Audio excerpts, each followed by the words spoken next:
Semua kita ini akan mengalami didatangi oleh malaikat sebelum mati untuk memberikan kabar gembira atau kabar duka cita, siapapun dia. Salah seorang di antara kita, kalau memang dia beriman, bertakwa, orang yang istiqomah di atas tauhid, akidah dan ibadah yang benar, maka dia akan mendapatkan kabar gembira. Innal ladzina qalu rabbunallah tsumma istaqamu tatanazzalu alaihimul malaikah alla takhafu wa la tahzanu wa abshiru bil jannati allati kuntum tu'adun.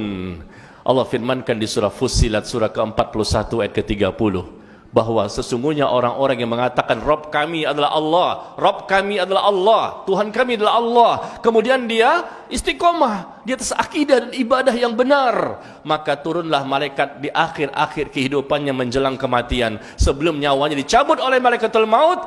Malaikat akan menyampaikan kepadanya, Allah takhafu wa la tahzanu, jangan kamu takut, jangan kamu bersedih, kata malaikat. Ini mau meninggal ini, sebelum dicabut disampaikan dulu. Dia bisa melihat malaikat. Malaikat yang sudah menjelma dengan bentuk yang lain. Sedangkan orang-orang yang ada sekitarnya, mungkin ibunya, orang tuanya, temannya, di sekitarnya, di sampingnya, tidak bisa melihat. Orang yang akan mati bisa melihat malaikat. Karena Allah mengatakan seperti itu. Di surah Al-Furqan. Di surah Al-Furqan ayat ke-22. Jadi orang yang mendapatkan husnul khatimah, malaikat mengatakan jangan kamu takut dengan kehidupan setelah ini, jangan kamu bersedih dengan apa yang kamu tinggalkan dari istri, dari anak, dari harta semua, jangan bersedih, jangan takut dengan kehidupan setelah ini, bergembiralah engkau dengan surga yang telah Allah janjikan untukmu. Kira-kira bahagia enggak? Bagaimana matinya enggak tersenyum? Bagaimana matinya enggak bahagia? Karena sebelum mati malaikat sudah menyampaikan bahwa bergembiralah engkau dengan surga yang Allah janjikan untukmu. Allahu Akbar. Sebaliknya, orang yang mendapatkan su'ul khatimah, Allah sebutkan di surah An-Nahl surah 16 ayat ke-28, alladzina tatawaffathumul malaikah zalimi anfusihim, orang-orang yang diwafatkan oleh para malaikat dalam kondisi dia menzolimi dirinya sendiri, diwafatkan dalam kondisi sedang bermaksiat, dalam kondisi sedang melakukan perbuatan dosa. Maka datanglah malaikat pada waktu itu sebelum dicabut nyawanya. Kita nggak tahu prosesnya seperti apa, tapi ini Allah yang berfirman, kita imani, kita yakini hak demi Allah, pasti ini terjadi karena Allah berfirman tidak pernah berdusta. Allah menyatakan di surah Al-Furqan ayat ke-22 bahwa yauma yarawnal malaikah la busyra yauma idzin lil mujrimin wa yaqulun hijran mahjura.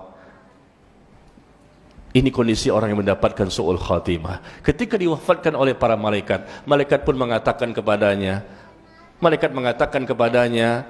la busyra yauma idzin lil mujrimin, tidak ada kabar gembira pada hari ini bagi orang-orang yang melakukan perbuatan dosa dan maksiat. Tidak ada kabar gembira sebagaimana orang-orang yang mendapatkan tadi husnul khatimah. Bergembiralah engkau dengan surga yang Allah telah janjikan untukmu. Jangan kamu takut dengan kehidupan setelah ini. Jangan kau bersedih dengan apa yang kamu tinggalkan. Bergembiralah.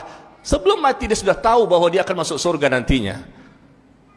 Diinformasikan sebelum mati. Otomatis insya Allah orang ini punya peluang yang sangat besar untuk mendapatkan nikmat kubur. Tetapi orang yang mendapatkan tadi su'ul khatimah, kematian yang buruk, sedang berbuat dosa apa saja, lalu dia meninggal dunia, bertahun-tahun dia melakukan perbuatan itu, akhirnya meninggal dalam kondisi yang tidak baik. Maka Allah menggambarkan bagaimana yauma yarawnal malaikah. Lihat kata Allah ya di surah Al-Furqan ayat 22. Ingatlah ketika terjadi pada waktu itu, mereka melihat malaikat. Allah yang menyatakan, siapa itu? Orang yang akan mati tadi. Dia mampu untuk bisa melihat malaikat dengan izin Allah, tapi dalam bentuk yang lain. Karena manusia selain Rasulullah tidak bisa melihat malaikat dalam bentuk rupa yang asli. Rupa malaikat yang asli hanya Rasul yang bisa melihat. Sebagaimana Rasul pernah melihat malaikat Jibril dalam bentuk rupanya yang asli 2 kali, di mana Rasul mengatakan bahwa pada waktu itu Jibril memperlihatkan rupanya yang asli, di mana dia memiliki 600 sayap yang menutupi seluruh ufuk yang ada di langit. Dan maka Rasul pun pingsan seketika. 600 sayap besarnya malaikat Jibril itu menutupi langit ketika dia memperlihatkan wujud aslinya kepada Nabi sallallahu alaihi wasallam 2 kali. Malaikat saja seperti itu, bagaimana Allah? Itu malaikat Jibril alaihissalam. Nah, jadi pada waktu itu kata Allah, yauma yarawnal malaikah, pada hari itu ingatlah ketika kamu melihat malaikat, maka malaikat mengatakan kepada pelaku dosa dan maksiat ini yang nantinya insyaallah mendapatkan siksa kubur, la busyra yauma idzin lil mujrimin. Tidak ada kabar gembira, tidak ada kabar gembira pada hari ini bagi orang-orang yang melakukan perbuatan dosa dan maksiat. Dan dia pun mengatakan hijrul mahjurah, hijrul mahjurah. Alangkah baiknya sekiranya aku bisa terlepas dari musibah ini, tapi tidak bermanfaat. Pada waktu itu setelah dikatakan dia mendapatkan kabar duka cita, kabar keburukan, dan akan dimasukkan dalam neraka. Pada waktu itu juga malaikatul maut mencabut nyawanya dalam kondisi yang sangat menggenaskan. Nauzubillah min dzalik. Bagaimana nasib kita ikhwan? Bagaimana nasib kita nanti di akhirat? Kita lihat bagaimana persiapan orang yang bisa mendapatkan husnul khotimah, karena memang dia sudah persiapkan sejak dini. Dia bertobat, dia beristighfar, dia memperbaiki dirinya, dia berusaha untuk belajar dan belajar. Dia punya tekad, target seorang mukmin bahwa hari ini harus lebih baik dibandingkan hari kemarin, dan hari esok harus lebih baik dibandingkan hari ini. Ini tekad, target seorang mukmin dimanapun mereka berada, siapapun mereka. Mereka inginkan selalu baik, selalu berubah, selalu menjadi baik. Apanya? Iman, ilmu, dan amal mereka. Hati mereka bersih, enggak mau hasad-hasad sama orang, enggak mau dengki sama orang. Ya, yang mereka cari itu Allah, Allah, Allah. Bukan manusia yang dipandang, bukan manusia yang dicari. Pandangan mata dan hatinya hanya untuk Allah. Tapi kalau orang yang memandang manusia, hanya takut dengan penilaian manusia, maka hatinya menjadi penyakit. Terjadilah riya di situ karena ingin dipuji. Jadilah di situ dia sum'ah, ingin memperdengarkan amal saleh. Jadilah dia ujub, bangga dengan amal yang mereka lakukan. Jadilah dia hasad, ingin nikmat yang diperoleh oleh orang lain pindah kepada dirinya. Nikmat dunia, dunia yang menyebabkan dia seperti itu. Tidak akan mendapatkan husnul khotimah orang seperti ini. Bersihkan hati kita. Ya, kalau hati sudah bersih, insya Allah menjadi modal terbesar kita mampu untuk mendapatkan cinta Allah. Rasa takut tumbuh di hati kita dan selalu berharap kepada Allah, tidak pernah berputus asa. Sehingga insya Allah kita mampu memahami agama secara benar, kembali kepada Al-Quran dan Sunnah Nabi SAW dengan cara beragama yang benar. Karena hidup hanya satu kali. Jangan kita menyesal nanti ketika itu di alam yang lain ternyata pemahaman kita salah, amal kita salah, ternyata kita nggak sungguh-sungguh untuk mencari kebenaran.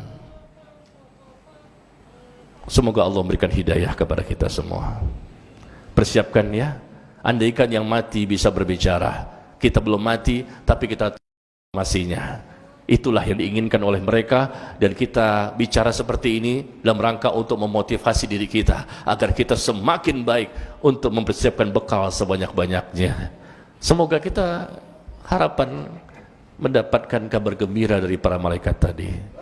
Sebelum meninggal dunia, maka malaikat pun mengatakan kepada kita ya harapan yang sangat besar, yaitu malaikat mengatakan, jangan kamu takut, jangan kamu bersedih, bergembiralah dengan surga yang Allah telah janjikan untukmu. Semoga Allah mengijabah doa kita. Wallahu a'lam bissawab. Subhanakallahumma wa bihamdika asyhadu an la ilaha illa anta astaghfiruka wa atubu ilaik.